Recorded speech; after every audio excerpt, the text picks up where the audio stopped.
ഓണപരീക്ഷയ്ക്കുള്ള ഒരുക്കങ്ങൾ എവിടെ വരെ എത്തി മക്കളെ? ഇന്ന് നമ്മൾ പഠിക്കാൻ പോകുന്നത് 2ാം ക്ലാസ് മാത്സിന്റെ ഓണം എക്സാമിന് ചോദിക്കാൻ സാധ്യതയുള്ള മോഡൽ ക്വസ്റ്റ്യൻസ് ആണ്. കഴിഞ്ഞ വർഷം ചോദിച്ച ചോദ്യങ്ങൾ കൂടിയാണിവ. അപ്പോൾ ഇത്തരത്തിലുള്ള ചോദ്യങ്ങൾ തുടർന്നുള്ള വർഷങ്ങളിലും നമ്മുടെ ഈ വർഷമൊക്കെ ചോദിക്കാനുള്ള നല്ല സാധ്യതയുണ്ട്. നമുക്ക് നോക്കാം. പ്രവർത്തനം 1, വരയ്ക്കാം എഴുതാം. വീടിന്റെ ചിത്രം പൂർത്തിയാക്കുക, അതുപോലെ അതിന് നിറം നൽകുക. ഇതാണ് ആദ്യത്തെ പ്രവർത്തനം. പകുതി ഭാഗം അവിടെ തന്നിട്ടുണ്ട്, ബാക്കി പകുതി നമ്മൾ എന്ത് ചെയ്യണം? ആ തന്നിരിക്കുന്ന കോളങ്ങളിലൂടെ വരച്ച് പൂർത്തിയാക്കണം. കൃത്യമായി പാറ്റേൺ പൂർത്തിയാക്കണം. ദാ ഇതുപോലെ. അപ്പൊ ഇങ്ങനെ പൂർത്തിയാക്കുക മാത്രമല്ല, ആ പൂർത്തിയാക്കിയ ചിത്രത്തിന് നിറം നൽകുക കൂടി ചെയ്യണം. അത് ടീച്ചർ കൊടുത്തിട്ടില്ല, അത് മക്കളുടെ ഡ്യൂട്ടിയാണ്. ഓക്കെ, മക്കളത് എന്ത് ചെയ്യുക? ഒന്ന് നിറം കൊടുത്ത് മനോഹരമാക്കുക. വളരെ എളുപ്പമുള്ള പ്രവർത്തനമാണ്. നമുക്ക് പെട്ടെന്ന് തന്നെ ആൻസർ ചെയ്യാൻ പറ്റുന്ന തരത്തിലുള്ള ഒരു പ്രവർത്തനമാണ് ആദ്യത്തേത്. അപ്പോൾ വീഡിയോ ഇഷ്ടപ്പെടുന്നുണ്ടെങ്കിൽ എൻ്റെ മക്കളെ ലൈക്ക് ചെയ്യാനും ചാനൽ സബ്സ്ക്രൈബ് ചെയ്യാനും മറക്കരുത് കേട്ടോ. ഇതാ അടുത്ത ചോദ്യത്തിലേക്ക്. ബി, ഒന്നാമത്തെ പ്രവർത്തനത്തിലെ 2ാമത്തെ ചോദ്യം. എണ്ണി എഴുതാം. രൂപങ്ങൾ എണ്ണി എഴുതുക. അതാണ് പ്രവർത്തനം. ഇവിടെ നിങ്ങൾക്ക് ഈ ചിത്രത്തിൽ കാണാം, അവിടെ വൃത്തമുണ്ട്, ത്രികോണമുണ്ട്, ചതുരമുണ്ട്. ഈ 3 രൂപങ്ങളും എത്ര എണ്ണം വീതമാണെന്ന് എണ്ണി എഴുതുക. ഇതാണ് അടുത്ത പ്രവർത്തനം. ക്ലിയർ ആണല്ലോ? അപ്പൊ നമുക്കൊന്ന് എണ്ണി നോക്കിയാലോ. എത്ര വൃത്തങ്ങളുണ്ട്, എത്ര ചതുരങ്ങളുണ്ട്, എത്ര ത്രികോണങ്ങളുണ്ട്? ഒന്ന് ഈ ചിത്രത്തിൽ കൃത്യമായിട്ട് എന്ത് ചെയ്യുക? ഒന്ന് എണ്ണി നോക്കുക. അപ്പൊ എണ്ണിയിട്ട് നമ്മൾ അതിന്റെ എണ്ണം എഴുതണം. നമുക്ക് നോക്കാം. വൃത്തങ്ങൾ 13 എണ്ണമുണ്ട്. ചതുരമാണെങ്കിൽ 9, ത്രികോണമാണെങ്കിൽ 4 എണ്ണം മാത്രം. അപ്പൊ 4 ത്രികോണങ്ങള്, അതുപോലെ 4 ത്രികോണം, 13 വൃത്തം, 9 ചതുരം എന്നിങ്ങനെയാണ് ചിത്രത്തിലെ രൂപങ്ങൾ ഉള്ളത്. അടുത്ത പ്രവർത്തനം 2ാമത്തെ പ്രവർത്തനമാണ്. സംഖ്യയുണ്ടാക്കാം. എന്താണ് 2ാമത്തെ പ്രവർത്തനം? സംഖ്യയുണ്ടാക്കാം. വിട്ടുപോയ കളം പൂർത്തിയാക്കൂ. അതായത് ഒരു എക്സാമ്പിൾ ആദ്യം തന്നിട്ടുണ്ട്, നോക്കിക്കോ. ഒന്നാമത്തെ കോളത്തിൽ, ഒന്നാമത്തെ ആ ചതുരക്കട്ടയിൽ 10, 10, 10, 10, 10, 10ഉം പിന്നെ 2ാമത്തേൽ 4 1ഉം എഴുതിയിട്ടുണ്ട്. മക്കളെ 3 10 ചേർന്നാൽ എത്രയാ? 30 അല്ലേ? 4 1 ചേർന്നാലോ? 4. അപ്പൊ 30ഉം 4ഉം 34. ഇങ്ങനെ ഈ മോഡലില് നമ്മൾ ബാക്കിയുള്ളത് എന്ത് ചെയ്യണം? പൂർത്തിയാക്കണം. എൻ്റെ മക്കൾക്ക് മനസ്സിലായെന്ന് കരുതുന്നു. ഒന്നുകൂടെ ടീച്ചറെ പറയാം. ആദ്യത്തെ ചതുരക്കട്ടയിൽ നിങ്ങൾക്ക് എത്ര 10 കാണാം? 3 10. 3 10 എത്രയാണ്? 30 ആണ്. അതുപോലെ 2ാമത്തെ ചതുരക്കട്ടയിൽ നിങ്ങൾക്ക് എത്ര കാണാം? 1 1 1 1, 4 1 ഉണ്ട്. അപ്പൊ അതെത്രയാ? 4 ആണ്. 30 4ഉം കൂട്ടി എത്ര കിട്ടും? 34 എന്ന് ലാസ്റ്റത്തെ ചതുരക്കട്ടയിൽ അതാ എഴുതിയിട്ട്. അതുപോലെ അവിടെ നൽകിയിരിക്കുന്ന ബാക്കിയുള്ള ചതുരക്കട്ടകളിലെ സംഖ്യകൾ കൂടി നോക്കിയിട്ട് നമ്മൾ താഴെയുള്ളത് പൂർത്തിയാക്കണം. നോക്കിയേ, 2ാമത്തെ ബി ക്വസ്റ്റ്യൻ. 10 ഒന്നാമത്തേൽ അല്ലേ? ഒന്നാമത്തെ ചതുരക്കട്ടയിൽ 10 കൊടുത്തിരിക്കുന്നു. 2ാമത്തേൽ എത്ര കൊടുത്തിരിക്കുന്നു? 4 കൊടുത്തിരിക്കുന്നു. 10ഉം 4ഉം എത്രയാണ്? 14. 10ഉം 4ഉം 14. അടുത്ത നോക്കിയേ, 3ാമത്തെ ചോദ്യം, സി ചോദ്യം. 10 10, 10ഉം 10ഉം 20. 20ന്റെ കൂടെ എത്രയോ കൂട്ടണം. എന്നാൽ എത്ര കിട്ടും? 23 കിട്ടും. മക്കളെ 20 23 ആവണമെങ്കിൽ എത്ര കൂട്ടണം? അതിനോട് 21 22 23 അല്ലേ? എത്ര എണ്ണം കൂട്ടണം? 3 എണ്ണം കൂട്ടണം. അപ്പൊ അവിടെ എന്ത് എഴുതണം? 3 1 എന്ന് എഴുതണം. അപ്പൊ 10 10 20ആയി. 20 3ഉം 23. ഇങ്ങനെ ഇത് പൂർത്തിയാക്കണം. തീർന്നിട്ടില്ല. അടുത്തത്, ആദ്യത്തെ ചതുരക്കട്ടയിൽ ഒന്നും കൊടുത്തിട്ടില്ല. 2ാമത്തെ ചതുരക്കട്ടയിൽ 1 1 1 1, 4 ഒന്നുകൾ കൊടുത്തിട്ടുണ്ട്. അപ്പൊ എത്രയായി? 4ആയി. പക്ഷെ ലാസ്റ്റത്തെ ചതുരക്കട്ടയിൽ അതാ മക്കളെ 44 എന്ന് കൊടുത്തിനി. 44-ലെ 4 മാത്രമല്ലേ ഇപ്പോൾ ഇവിടെ ഉള്ളൂ. ബാക്കി എത്രയില്ല? 40 ഇല്ല. ആ 40 നമ്മൾ എവിടെ എഴുതണം? ഒന്നാമത്തെ ചതുരക്കട്ടയിൽ എഴുതണം. എങ്ങനെ എഴുതണം? 40 10 10 10 10, 4 10കൾ എഴുതി ചേർക്കണം. 4 10കൾ എഴുതി എന്താവും മക്കളെ? 40 ആവും. 4 10 എഴുതി എന്താവും? 40 ആകും. അപ്പൊ ഇതുപോലെ അത് പൂർത്തിയാക്കുക. അടുത്തത് നോക്കിയേ, ആദ്യത്തെ കോളം ഈ പറഞ്ഞ പോലെ തന്നെ ഒന്നുമില്ല അതിനകത്ത്. എന്നാൽ അടുത്ത കോളത്തിൽ എത്രയുണ്ട്? 1 2 3 4 5 6, 6 ഒന്നുകളുണ്ട്. എത്ര ലാസ്റ്റത്തെ കോളത്തിൽ കൊടുത്തിട്ടുണ്ട്? 36 എന്ന് കൊടുത്തിട്ടുണ്ട്. അപ്പൊ ആദ്യത്തെ കോളത്തിൽ ആദ്യത്തെ ചതുരക്കട്ടയിൽ എത്രയാ വേണ്ടത്? 30 വേണ്ടേ? 30ഉം 6ഉമല്ലേ 36? എൻ്റെ മക്കൾക്ക് പറയുന്ന മനസ്സിലാവുന്നുണ്ടോ? 30ഉം 6ഉമല്ലേ 36? അങ്ങനെയാണെങ്കിൽ ഒന്നാമത്തെ ചതുരക്കട്ടയിൽ നമ്മൾ എന്ത് എഴുതണം? 3 10കൾ എഴുതി ചേർക്കണം. അപ്പം 3 10 30 കൂട്ടണം 6, 30 6 36. ഇങ്ങനെയാണ് ഈ പ്രവർത്തനം പൂർത്തിയാക്കേണ്ടത്. കിട്ടിയില്ലേ? അപ്പോൾ ഇവിടെ നമുക്ക് തന്ന സംഖ്യകൾ നോക്കിയാൽ ലാസ്റ്റത്തെ ചതുരക്കട്ടയിൽ 34 ഉണ്ട്, 14 ഉണ്ട്, 23 ഉണ്ട്, 44 ഉണ്ട്, 36 ഉണ്ട് അല്ലേ? ഈ സംഖ്യകളെ മുഴുവൻ ചെറുതിൽ നിന്ന് വലുതിലേക്ക് എഴുതാനാണ് അടുത്ത പ്രവർത്തനം. മക്കളെ 34, 14, 23, 44, 36 ഈ സംഖ്യകളെ നമ്മൾ എന്ത് ചെയ്യണം? ചെറുതിൽ നിന്ന് വലുതിലേക്ക് എഴുതണം. മക്കളൊന്ന് എഴുതി നോക്കിയേ. ഒന്ന് വീഡിയോ പോസ് ചെയ്തിട്ട് എൻ്റെ മക്കളൊന്ന് എഴുതി നോക്കിയേ. ഒന്ന് ടീച്ചർക്ക് കമൻറ്റ് ചെയ്ത് തന്നെ സംഖ്യകളുടെ ഓർഡർ ഒന്ന് കമൻറ്റ് ചെയ്ത് തന്നെ. ഏറ്റവും ചെറിയ സംഖ്യ ഏതാ അത് പറഞ്ഞാൽ മതി, ബാക്കി നമുക്ക് കണ്ടുപിടിക്കാം. ഏറ്റവും ചെറിയ സംഖ്യ മാത്രം ഒന്ന് എൻ്റെ മക്കൾ കമൻറ്റ് ചെയ്താട്ടെ. ഏതാണ് തന്നിരിക്കുന്നതിൽ ഏറ്റവും ചെറിയ സംഖ്യ? 34 ഉണ്ട്, 14 ഉണ്ട്, 23 ഉണ്ട്, 44 ഉണ്ട്, 36 ഉണ്ട്. ഏതാണ് ഇതിൽ ഏറ്റവും ചെറിയ സംഖ്യ? നോക്കിയാലോ, നമുക്ക് ഉത്തരം നോക്കിയാലോ. ഏതാണ് ഏറ്റവും ചെറിയ സംഖ്യ? 14 ആണല്ലേ? കമൻറ്റ് ചെയ്യണേ, 14 ആണ്. അപ്പോൾ ഇനി നോക്കാം. ചെറുതിൽ നിന്ന് വലുതിലേക്ക് എഴുതാൻ പോവുകയാണേ. 14, 23, 34, 36, 44. 14, 23, 34, 36, 44. ഇങ്ങനെ സംഖ്യകൾ എന്ത് ചെയ്യാം? ചെറുതിൽ നിന്ന് വലുതിലേക്ക് എഴുതാം. അടുത്ത ചോദ്യം. ഞാൻ ആരാണെന്ന് ചെടിച്ചട്ടിയിൽ എഴുതൂ. എന്നെക്കുറിച്ച് പൂക്കളിൽ എഴുതുകയും വേണം. ഞാൻ ആരാണെന്ന് എവിടെ എഴുതണം? ചെടിച്ചട്ടിയിൽ എഴുതണം. എന്നെക്കുറിച്ച് എവിടെ എഴുതണം?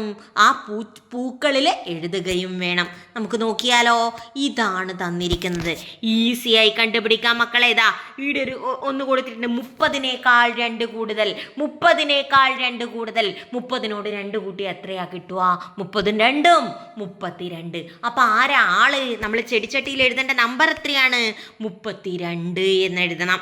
ഇനി എങ്ങനെയൊക്കെ കൂട്ടിയാൽ എങ്ങനെയൊക്കെ കുറച്ചാൽ ഈ 32 കിട്ടും?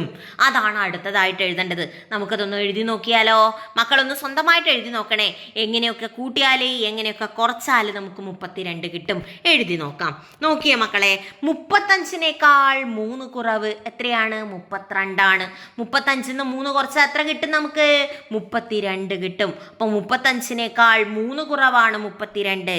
അതുപോലെ 40നേക്കാൾ 8 കുറവാണ് 32. 40നേക്കാൾ 8 കുറവാണ് 32. 30നേക്കാൾ 2 കൂടുതലാണ് 32. 10 കൂട്ടണം 10 കൂട്ടണം 10 കൂട്ടണം 2.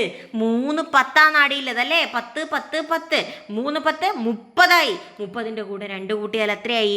32ആയി. അതുപോലെ 20ൻ്റെ കൂടെ 12 കൂട്ടിയാൽ എത്ര കിട്ടും? 32 കിട്ടും. 20ൻ്റെ കൂടെ 12 കൂട്ടിയാൽ എത്ര കിട്ടും? 32 കിട്ടും. 36നേക്കാൾ 4 കുറവ്. 36ന്ന് 4 കുറച്ചാൽ എത്ര കിട്ടും? 32 കിട്ടും. അതുപോലെ 28നേക്കാൾ 4 കൂടുതലാണ് 32. 28 4 32. അതുപോലെ 31നും 33നും ഇടയിലാണ് മക്കളെ. 31നും 33നും ഇടയിൽ ആര് മാത്രമേ ഉള്ളൂ? 32 മാത്രമേ ഉള്ളൂ. അപ്പോൾ 32. ഇങ്ങനെ വേണം ഇത് പൂർത്തിയാക്കാൻ. ഇങ്ങനെയാണ് ഈ തന്നിരിക്കുന്ന ചോദ്യം പൂർത്തിയാക്കേണ്ടത്. ഏതൊക്കെ രീതിയിൽ കൂട്ടിയാൽ ഏതൊക്കെ രീതിയിൽ കുറച്ചാൽ നമുക്ക് ആ സംഖ്യ കിട്ടും എന്നാണ് നോക്കേണ്ടത്. അപ്പോൾ 35നേക്കാൾ 3 കുറവാണ്. 40നേക്കാൾ 8 കുറവാണ്. 30നേക്കാൾ 2 കൂടുതലാണ്. 10 കൂട്ടണം 10 കൂട്ടണം 10 കൂട്ടണം 2 ആണ് 32. 20ൻ്റെ കൂടെ 12 കൂട്ടിയാലും നമുക്ക് 32 കിട്ടും. 31നും 33നും ഇടയിലാണ് 32. 28നേക്കാൾ 4 കൂടുതലാണ് 32. 36നേക്കാൾ 4 കുറവാണ് 32. ഇങ്ങനെ എഴുതിയാൽ നമ്മുടെ ഉത്തരമായി. ഇത് ഈ ടീച്ചർ പറഞ്ഞ പോലെ 40നേക്കാൾ 8 കുറവ് അങ്ങനെ തന്നെ എഴുതണമെന്നില്ല. ഏത് രീതിയിൽ കുറച്ചാലാണ് അല്ലെങ്കിൽ ഏത് രീതിയിൽ കൂട്ടിയാലാണോ എൻ്റെ മക്കൾക്ക് 32 കിട്ടുന്നത് അതിവിടെ എഴുതാം. അപ്പോൾ ടീച്ചർ ഇവിടെ ഡയറക്റ്റ് ആൻസേഴ്സ് കുറച്ചെണ്ണം പറഞ്ഞു തന്നു എന്നേ ഉള്ളൂ. അപ്പോൾ ക്ലിയർ ആണോ? ഈ ഭാഗം മനസ്സിലായോ? ഇത് എഴുതി പ്രാക്ടീസ് ചെയ്യണേ. വെറുതെ വായിച്ച് പഠിച്ച് വെറുതെ വീഡിയോ മാത്രം കണ്ടാലൊന്നും ഈ ഭാഗം പഠിക്കാൻ പറ്റൂല. നമുക്ക് ഗണിതം അല്ലെങ്കിൽ മാത്സ് പഠിക്കണമെങ്കിൽ നമ്മൾ എഴുതിയിട്ട് തന്നെ പഠിക്കണം. അപ്പോഴും നമ്മൾ ചെയ്ത് ചെയ്ത് ചെയ്ത് ചെയ്ത് പഠിക്കണം. കൂട്ടി കൂട്ടി കൂട്ടി കൂട്ടി കുറച്ച് കുറച്ച് പഠിക്കണം. എങ്കിൽ മാത്രമേ ഗണിതം നമുക്ക് പഠിക്കാൻ പറ്റുള്ളൂ. അപ്പം നന്നായിട്ട് പഠിക്കാം. ഓക്കെ, അടുത്ത ചോദ്യം. പ്രവർത്തനം 4. കണ്ടെത്താം എഴുതാം. ഏതാണ് നാലാമത്തെ പ്രവർത്തനം? കണ്ടെത്താം എഴുതാം. അടുത്തടുത്ത സംഖ്യകളിൽ വിട്ടുപോയവ എഴുതി ചേർക്കാം. ഒരു ഉദാഹരണം കൊടുത്തിട്ടുണ്ട് മക്കളെ. 99, 100, 101. അതവിടെ തന്നിട്ടുണ്ട്. ഒരു ലോറിന്റെ 3 കമ്പാർട്ട്മെന്റ് പോലത്തെ ഭാഗത്ത് എഴുതിയിരിക്കുന്ന നമ്പറാണ് 99, 100, 101. ഇതുപോലെ തുടർച്ചയായ സംഖ്യകൾ എഴുതിയിട്ട് നമുക്ക് എന്ത് ചെയ്യണം? ബാക്കിയുള്ള ഭാഗം പൂർത്തിയാക്കണം. രണ്ടാമത്തെ ലോറിയിൽ നടുക്ക് മാത്രം 121 എന്ന് കൊടുത്തിരിക്കുന്നു. അതിൻ്റെ മുമ്പിലും ബാക്കിലും നമ്മൾ എഴുതണം. അപ്പോൾ 121ന്റെ തൊട്ട് മുമ്പിലത്തെ സംഖ്യ ഏതാണ്? 120 121ന്റെ മുമ്പിലത്തെ സംഖ്യ ഏതാണ്? 120. അപ്പൊ 120, 121. അടുത്ത സംഖ്യ ഏതാ? 122. അപ്പൊ ഇങ്ങനെ എഴുതിയ രണ്ടാമത്തെ ലോറി നമുക്ക് എന്ത് ചെയ്യാം? പൂർത്തിയാക്കാൻ പറ്റും. രണ്ടാമത്തെ ലോറി ഇങ്ങനെയാണ് എഴുതി പൂർത്തിയാക്കേണ്ടത്. അടുത്ത ചോദ്യം നോക്കിയേ. ആദ്യത്തെ സംഖ്യ തന്നിട്ടില്ല. പിന്നെ 150, പിന്നെ 151 തന്നിരിക്കുന്നു. മക്കളെ 150ന് തൊട്ട് മുന്നിലുള്ള സംഖ്യ ഏതാ? അല്ലെങ്കിൽ 150 ഒന്ന് കുറച്ചാൽ കിട്ടുന്ന സംഖ്യ ഏതാ? ഉത്തരം 149. 149 തൊട്ട് മുന്നിലുള്ള സംഖ്യ. അപ്പൊ 149, 150, 151. ഇതാണ് പ്രവർത്തനം. ഇതാണ് കണ്ടെത്താം എഴുതാം എന്നുള്ളതിലെ ആദ്യത്തെ പ്രവർത്തനം. അപ്പൊ 99, 100, 101, 120, 121, 122, 149, 150, 151. ഈ 149 വരുന്ന ഭാഗം നിങ്ങൾക്ക് ചിലപ്പോൾ കൺഫ്യൂഷൻ ഉണ്ടാവും. ആലോചിക്കേണ്ട എന്താണ്? 149 എന്ന് പറയുന്നത് 150ന് തൊട്ട് മുന്നത്തെ സംഖ്യയാണ്. അപ്പൊ 149, 150, 151 എഴുതി പഠിക്കണം. ഇതുപോലെ 150ന് പകരം മക്കളെ നിങ്ങൾക്കുള്ള ചോദ്യം 150ന് പകരം നടുക്കുള്ള സംഖ്യ 140 എങ്കിൽ 140 എങ്കിൽ നിങ്ങൾ അതിന്റെ തൊട്ട് മുന്നിൽ എഴുതേണ്ട സംഖ്യ എത്രയാണ്? ഉത്തരം കമന്റ് ചെയ്യും. 140 150ന് പകരം എന്ന് കരുതുക. അങ്ങനെയാണെങ്കിൽ 140ന് മുമ്പിൽ നിങ്ങൾ എഴുതേണ്ട സംഖ്യ എത്ര? 140ന് ശേഷം നിങ്ങൾ എഴുതേണ്ട സംഖ്യ എത്ര? ഈ രണ്ട് സംഖ്യകളും ഒന്ന് ടീച്ചർക്ക് കമന്റ് ചെയ്യുക. ഓക്കെ, ക്ലിയർ ആണോ? അടുത്ത ചോദ്യം. അപ്പൊ കമന്റ് ചെയ്യണേ, ടീച്ചർ വെയിറ്റ് ചെയ്യും നിങ്ങളുടെ കമന്റിനെ. അപ്പോൾ ഒരു കാര്യം കൂടി, അപ്പോൾ വീഡിയോ ഇഷ്ടപ്പെടുന്നുണ്ടെങ്കിൽ ചാനൽ സബ്സ്ക്രൈബ് ചെയ്യണം. ചാനൽ സബ്സ്ക്രൈബ് ചെയ്യാത്ത ഒരുപാട് ആൾക്കാർ വീഡിയോ കാണുന്നുണ്ടെന്ന് ടീച്ചർക്ക് അറിയാം. അപ്പോൾ ചാനലൊന്ന് സബ്സ്ക്രൈബ് ചെയ്ത് വെക്കുക. അതുപോലെ വീഡിയോ ഒന്ന് ലൈക്ക് ചെയ്ത് കൂടി വെക്കുക. അടുത്ത ചോദ്യം പൂർത്തിയാക്കാം. 110, 120, 130. പിന്നെ അവിടെ 2 ഡാഷാണ് കൊടുത്തിരിക്കുന്നത്. ഈ പാറ്റേൺ നമ്മൾ പൂർത്തിയാക്കണം മക്കളെ. 110നോട് 10 കൂട്ടി 120, 120ഉം 10, 130. അടുത്തത് എങ്ങനെ എഴുതണം? 130നോട് 10 കൂട്ടി എഴുതണം. എങ്ങനെ എഴുതും? ദാ നോക്കിക്കോ. 130ഉം 10, 140. അപ്പം അടുത്ത സംഖ്യ 140, പിന്നെ 150. അപ്പം പാറ്റേൺ നമ്മൾ വായിക്കാണ്, ശ്രദ്ധിച്ചോ. 110, 120, 130, 140, 150. കിട്ടിയേ? അടുത്ത പാറ്റേൺ നോക്കിയേ. 160, 10 കുറച്ചു 150, വീണ്ടും 10 കുറച്ചു 140. ഇനി എന്ത് ചെയ്യണം? വീണ്ടും 10 കുറക്കണം. അപ്പം 130, 120. അപ്പം 160, 150, 140, 130, 120. ഇങ്ങനെ എഴുതിയിട്ട് എന്ത് ചെയ്യണം? ഈ ഭാഗം പൂർത്തിയാക്കണം. അപ്പോൾ ഈ പാറ്റേൺ നിങ്ങൾ എന്ത് ചെയ്യണം? പൂർത്തിയാക്കണം. ഇതുപോലെ പഠിച്ചു വെക്കണം. ചോദ്യങ്ങൾ ചോദിക്കാം. ചിലപ്പോൾ 5ൻ്റെത് ബേസ് ചെയ്ത് ചോദിക്കാം. 100ഉം 5, 105, 105, 110. ആ രീതിയിലും ചോദ്യങ്ങൾ വരാം. നമുക്ക് ചെയ്യാം. മാക്സിമം പ്രാക്ടീസ് ക്വസ്റ്റ്യൻസ് ടീച്ചർ മക്കൾക്ക് ചെയ്തു തരുന്നതായിരിക്കും. അത് കണ്ട് പഠിച്ച് നന്നായിട്ട് എഴുതി പഠിക്കുക. കണ്ടാൽ മാത്രം പഠിക്കാൻ പറ്റൂല. മാത്സ് എഴുതി പഠിക്കുക. വീഡിയോ കാണുന്നതിൻ്റെ കൂടെ അല്ലെങ്കിൽ വീഡിയോ കണ്ട് കഴിഞ്ഞതിന് ശേഷം ആ പ്രോബ്ലം സ്വന്തമായി ചെയ്ത് നോക്കുക. ഓക്കെ, അപ്പോൾ അടുത്ത ചോദ്യത്തിലേക്ക്. വരച്ചു ചേർക്കാം. യോജിച്ചവ വരച്ചു ചേർക്കുക. അവിടെ ആദ്യത്തെ ഭാഗത്ത് ഒരു ഗോളമുണ്ട്, ഒരു ചതുരപ്പെട്ടിയുണ്ട്, ഒരു സിലിണ്ടർ പോലത്തെ ഒരു ഭാഗമുണ്ട്. അതിനെ കൃത്യമായിട്ട് എന്ത് ചെയ്യണം? അടുത്ത ഭാഗത്തേക്ക് വരച്ചു ചേർക്കണം. വളരെ ഈസിയാണ്. ഷേപ്പ് കാണുമ്പോൾ തന്നെ നമുക്ക് സംഭവം കിട്ടും. അപ്പോൾ ഒന്ന് വരച്ചാലോ? ഇതാ നോക്കിക്കോ. ആ വട്ടത്തെ ഗോളത്തിനെ നമ്മൾ എന്ത് ചെയ്തു? ബോളിലേക്ക് വരച്ചു. ചതുരപ്പെട്ടിനെ ബിസ്ക്കറ്റിന്റെ പാക്കറ്റിലേക്ക് വരച്ചു. ആ സിലിണ്ടറിനെ നമ്മൾ ഷട്ടിൽ കളിക്കുന്ന കോക്കില്ലേ, ആ കോക്കിന്റെ ബോക്സിലേക്ക്, ആ ഒരു സിലിണ്ടറിലേക്ക് വരച്ച് ചേർത്തു. ഇങ്ങനെയാണ് ഇത് വരയ്ക്കേണ്ടത്. ക്ലിയർ ആണല്ലോ? അതിലെ ബി പ്രവർത്തനം. ഇതും പാറ്റേൺ പൂർത്തിയാക്കാനാണ്. അടുത്തതാര്? അവിടെ ഒരു പാറ്റേൺ തന്നിരിക്കുന്നു. ഒരു ചതുരമുണ്ട്, അതിനകത്തൊരു ത്രികോണമുണ്ട്, മുകളിലൊരു വൃത്തമുണ്ട്. അടുത്തതിൽ അത് പാറ്റേൺ മാറി, വീണ്ടും പാറ്റേൺ മാറി. അവസാനം ലാസ്റ്റ് വരുന്ന പാറ്റേൺ ഏതാണെന്ന് കണ്ടുപിടിക്കണം. നമുക്കൊന്ന് എഴുതി നോക്കിയാലോ. ലാസ്റ്റ് വരുന്ന പാറ്റേൺ ഉത്തരം ഡി ആണ്. ലാസ്റ്റ് വൺ ആണ്. ആ ചെറിയ വട്ടം ചെയ്യും മുകൾ ഭാഗത്തേക്ക് പോകും. ഇത് ലാസ്റ്റ് വൺ ചെറിയ വട്ടം മുകളിലേക്ക് പോയി, ത്രികോണം താഴത്തേക്ക്, മുന താഴത്തേക്ക് വന്നു. ഇതാണ് ലാസ്റ്റ് വൺ ആണ് ആൻസർ. ക്ലിയർ ആണോ? അവസാനത്തെ ചോദ്യം. നമ്മളിതാ ക്ലാസ് വൈൻഡപ്പ് ചെയ്യാൻ പോവുകയാണ്. കൂട്ടത്തിൽ പെടാത്തതിൻ്റെ ചുറ്റും വട്ടം വരയ്ക്കുക. ഈ തന്നിരിക്കുന്നവയിൽ കൂട്ടത്തിൽ കൂടാത്ത ഒരാളുണ്ട്. അയാൾക്ക് ചുറ്റും നമ്മൾ എന്ത് ചെയ്യണം? വട്ടം വരയ്ക്കണം.